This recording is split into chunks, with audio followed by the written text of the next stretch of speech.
Amen.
right. That's asleep at the wheel there. Okay. Now, give me a couple of, it won't be minutes, it'll be seconds really to get organized. A bit of light on the subject. Okay, that seems a bit high. Right, YouTube. How are we coming in loud and clear on YouTube? The meditation's coming. Bear with.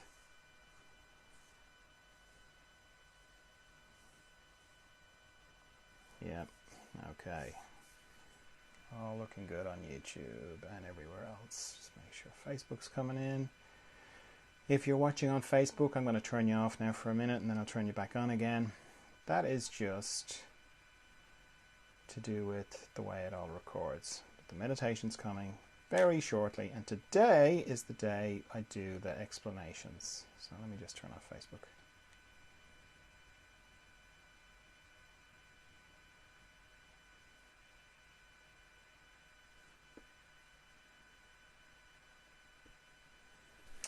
So, how are you on this Monday? It's very sunny in Ireland, particularly in my little corner of Ireland. It's a lovely day outside. So I hope you're having a great day. It's fine if you're not. Not every day is going to be good. So if you're not having a great day, that's fine. But I hope you are. I hope you're having a good day. Now, we're going to do a bit of meditation. This isn't a class as such. This is just a chance to meditate together. But I will explain what I do just for the benefit of people who are new to meditation. If you are interested in meditation and if you're interested in meditating along with me, just as a way to kind of help yourself do it, whatever platform you're watching this on, I'd encourage you to go on to YouTube and subscribe on YouTube. Now, when I say that, it's not the, like and subscribe. Not for that reason. The only reason, and if you can figure out how to do this on Facebook, fire away. I'm pretty sure you can't do this on Instagram. What I'm talking about is getting a notification for when I start. So as soon as I come on, the 15-minute clock ticks away, just so you'll know, oh, he started, 15 minutes, so you can get ready. That's if you want to meditate, have a meditation kind of practice, if you want to get into it. Because I do this Monday, Wednesday, and Friday. And Monday is the day I do the explanation of what I do. The other 2 days are we just meditate. So if you are familiar with meditation, if you're an experienced meditator, brilliant. Can you hang on though while I do this explanation? These meditations are part of the further emergence work I do. If you're curious about further emergence, what's that all about? I'll explain all about that when we're finished the meditation, the other end, okay? So there's lots of different styles of meditation. This is what I do. For me, it starts with why I would meditate. I'm interested in, or I want to go to, or I want to connect with a part of me that I connect with every night when I sleep. Not the dreaming bit, the bit after dreaming. So I'm dreaming and then I drop out the bottom of dreaming into deep dreamless sleep, where I have no thoughts, no feelings, no emotions, no personality really. I don't really have a body. There's no bed, no room, bedroom. There's nothing. Not even me. I'm not even there, because I sort of cease to exist for the deep dreamless sleep bit. Certainly in the way that I normally register my existence. I mean, when you add all that up, that sounds awful. Why would you want to go there? But the weird thing is, I love going to sleep. It's not like I'm going, oh, I don't want to go to sleep because I don't want to exist. No, I love going to sleep. And when I wake up in the morning, I feel refreshed. So some part of me knows that wherever I go to in that deep dreamless sleep, it's good.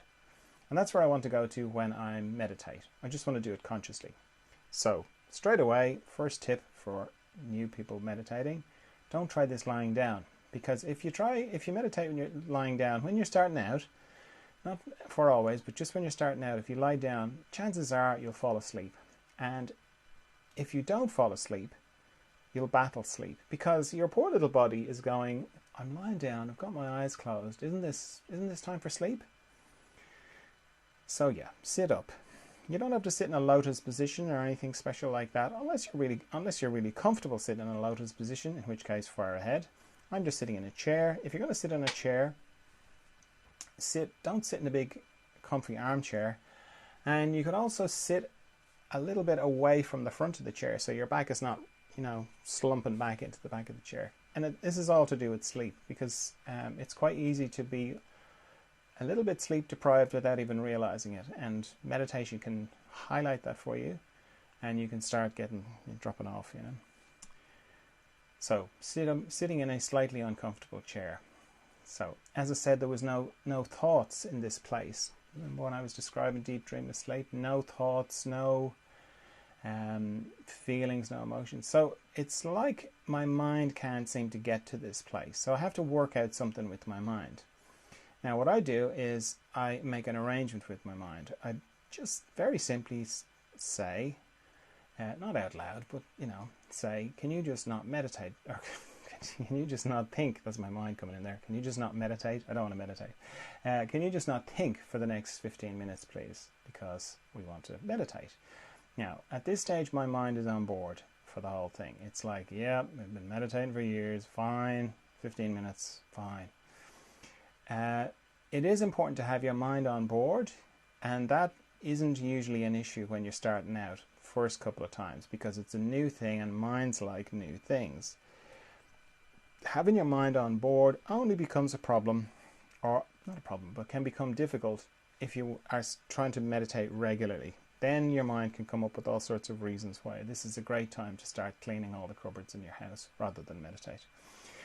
So if you have trouble with that, let me know, leave a comment or something. I can talk about it at the end. I won't go into it now, but I will say that it's important to have your mind on board. Now, next thing. Stop thinking.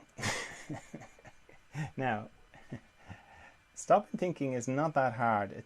And I didn't say to stop and continue. I just said stop. It's not that hard to stop thinking. The challenge can be to sustain that not thinking. But to stop is easy, because regardless of what I'm thinking about, which would be the content of my thoughts, the structure of my thoughts, so what's around that, it's always the same. It's always pictures and sound. So if I turn off the pictures and I turn off the sound, that's it. I'm not thinking. And as soon as I do that, I'm into the practice of meditation. Now, the practice of meditation runs parallel with the intention of meditation. Now, the intention of meditation, let's say this hand, is, as I described, it's to go to this deep, mysterious, profound, calm, still, Zen-like. I'm just trying to think of all the other words that I use to describe meditation. That place, that's the intention of my meditation. Now, the practice of meditation starts as soon as I stop thinking. And it pretty much goes, I'll turn off the pictures, I'll turn off the sound, then some time, I'll bring myself to not thinking, then some time will pass, and then I'll discover that I'm thinking again. I go, oh, I'm thinking again, right? Turn off the pictures, turn off the sound, bring myself back to not thinking. Then some more time will pass, and I'll discover that I'm thinking again. I go, oh, I'm thinking again, right? Turn off the pictures, turn off the sound, bring myself back to not thinking. Then some more time will pass, and I'll discover I'm thinking again, and so on. It's simple, really. The practice of meditation is, every time I discover I'm thinking, I bring myself back to not thinking. And it's important to know that, because it's easy to get the misconception that to meditate correctly, you can't be thinking at all. If you're thinking at all, you're doing it wrong. Okay, and it goes from being, oh, I'm thinking, to, oh, I'm thinking again. Okay, which is not what you want to be doing.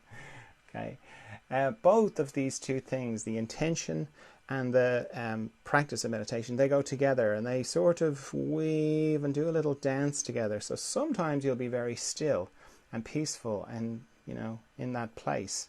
Other times you'll be discovering that you're thinking.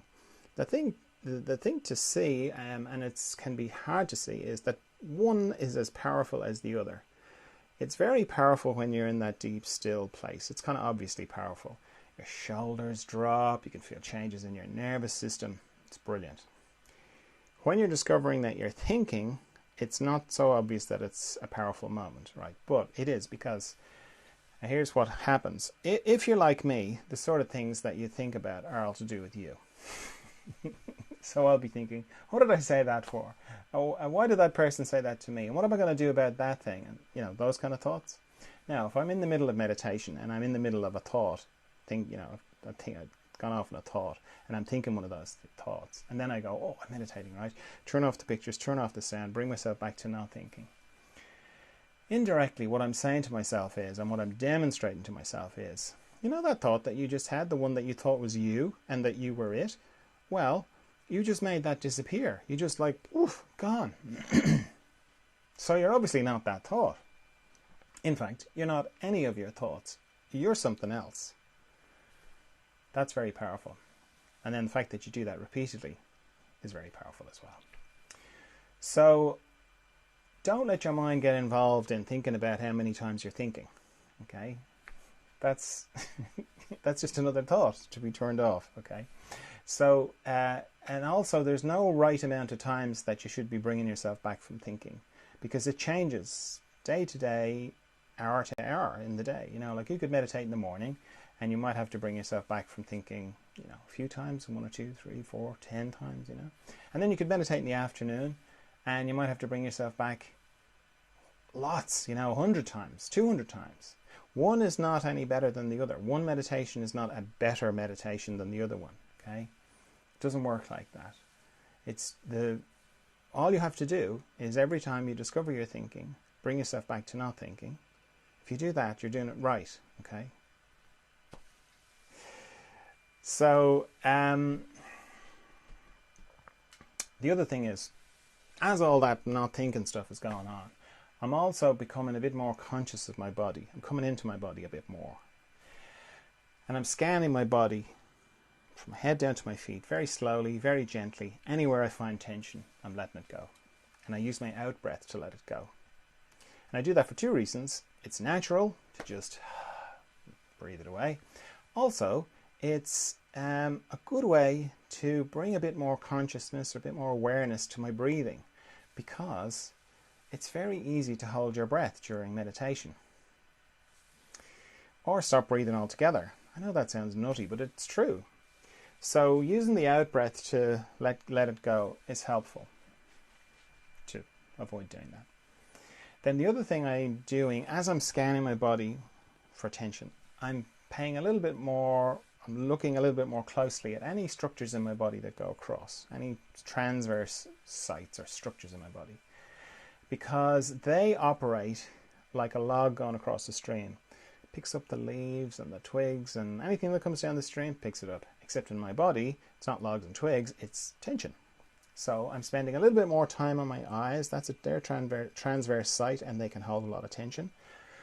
My jaw, my tongue, the base of my neck, my shoulder girdle, all my joints are transverse sites. So I have a little look at my shoulders, elbows, wrists, fingers, my heart area, that's a transverse site, my respiratory diaphragm, my intestines, my pelvic floor, another transverse site, my hips, knees, ankles and toes.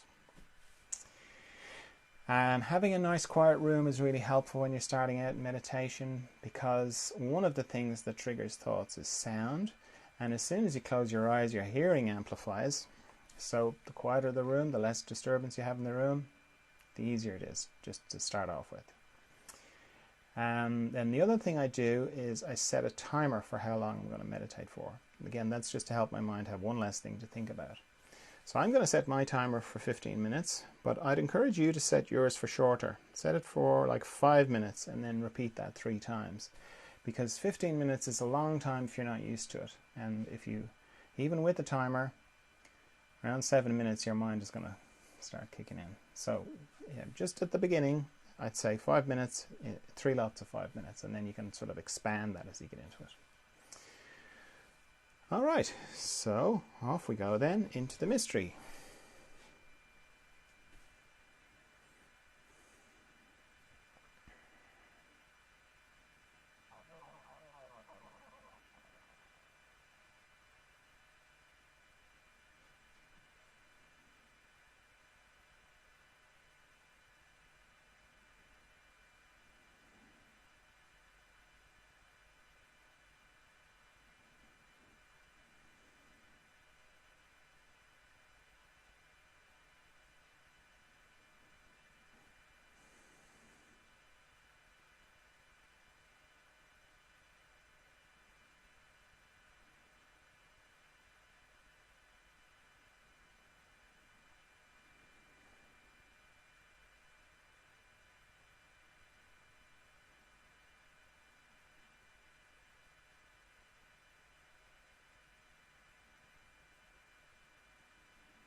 Okay, so if you feel like you've gone very deeply inside, then take your time to come back from there before you open your eyes. Or if you feel like you can hold the inner space and the outer space at the same time, then just open your eyes. And if when you do that you lose the contact with the inner space, then you can close your eyes again. Oh, yep, got it. Open them. No, lost it. Close it. You know, you can use your eyes like a valve to balance the inner space and the outer space. So as I said at the beginning, these meditations are part of the further emergence work I do. If you're wondering what further emergence is, it's to do with growth, inner growth specifically. You could call it spiritual growth, growth in awareness, consciousness, growth in consciousness, all that sort of growth. Because your body stops growing pretty much when you become an adult and switches into maintenance and replication. But you keep growing on the inside. That doesn't stop. It keeps going for your whole life. You keep growing, on this continuously growing, expanding consciousness. And just like when you were a child and you were growing, you might have gone through a period of accelerated growth, like what are called growth spurts. That goes on the inside as well. So you can be growing and then suddenly you can just like go through a very rapid period of growth on the inside. And when you were a child and you were having a growth spurt and if you'd gone to your parents and said, oh, I've got some pains in my legs or wherever you were feeling the growing pains, your parents wouldn't have rushed you to hospital or even brought you to the doctor. They would have said, yeah, they're just growing pains. It's natural, it'll pass. It's much harder on the inside when you're going through an inner growth spurt to know that it's natural and it'll pass. It's much easier to feel there's a much bigger space there to feel like there's something wrong with me. This isn't natural. I'm broken. So that's the focus really of further emergence. It's kind of an overarching focus on growth and then specifically help for those times when things speed up and when the growth can be difficult. So there's a number of things. I do a number of things to help with that. These meditations help because the more familiar you are with your inner space, the easier it is to manage these inner growth spurts. That's why meditation's been around for so long and why it's so helpful for this. So we do that. Then every 2 weeks there's a retreat. I hold a retreat. And that's a chance to just take a bit of time away from your life, focus on your growth, consciousness, what it means to you, see that there are other people going through the same thing and go, oh, okay, it's not just me. Because one of the things, because going through a growth spurt, an inner growth spurt, can be very different from one person to the next. It can manifest in lots of different ways.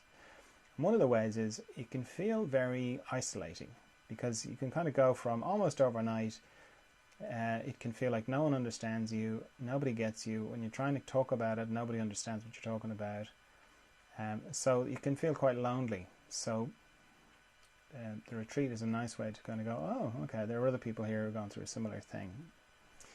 And then there's much more in-depth meditation to help kind of ground the process in your system. So the retreats are great. You can have a look at the sorts of things. Oh, there's questions and answers as well. We're just sort of talking about different things. And you can have a look at those on whatever platform you're looking at. If you look back, you'll see they were called Zoom groups because I was having them every week and they were shorter, much shorter. The retreats go on for a lot longer. It's like a retreat, if you went for a retreat. They don't go on all day, but they can go on for hours. The Zoom groups were just for an hour and they were every week. So you can see the videos from those, or you might see something like some little snippet. It's not like I put the whole retreat online, but you can get a flavour for what they're like. And then the audio from them goes to make up the podcast, the Further Emergence podcast. And again, these are all just support structures to help. And then I work with people one-to-one as well. I do I do I do that twice a week. I don't see a huge amount of, I can't see a huge amount of people. But that's a combination. That's the one-to-ones are because, as I say, it's very specific what's gone on for each person and how the inner growth spurt manifests for the person. So it's a combination of talking. It's all like online, and then I also there's a point where they turn the camera off and I work on their system remotely, energetically, and I use my years of craniosacral skills for that. And that helps just integrate the process as well. What else? Books. I've written 4 books, all roughly around the subject of further emergence, just looking at it from different aspects. So yeah, there's a lot. There's a lot there. And and everything I do is free, bar the books. That's because I have to put them through Amazon. But everything else is free and is donation based, so I don't turn anybody away from anything. I'll make it unavailable because you can't pay or you don't want to pay. So it's really an honor system. People contribute what they do. I mean, I have to pay the bills as well, but there's no demand. There's no set prices or anything like that. Demand for money. So if you're still with me, if you did the meditation, you stayed watching and you're with me all the way, maybe it's resonating with you. Maybe something's going in. There's something to this. I would suggest that you let that part of you tell you what the next thing for you to do is, whether that's just keep doing the meditations, whether it's maybe I should have a look at some of those videos of those Zoom groups or the retreats, or maybe listen to the podcast, or maybe get in touch for some one-to-one work, or read one of the books, or none. That part of you will know what to do. Okay.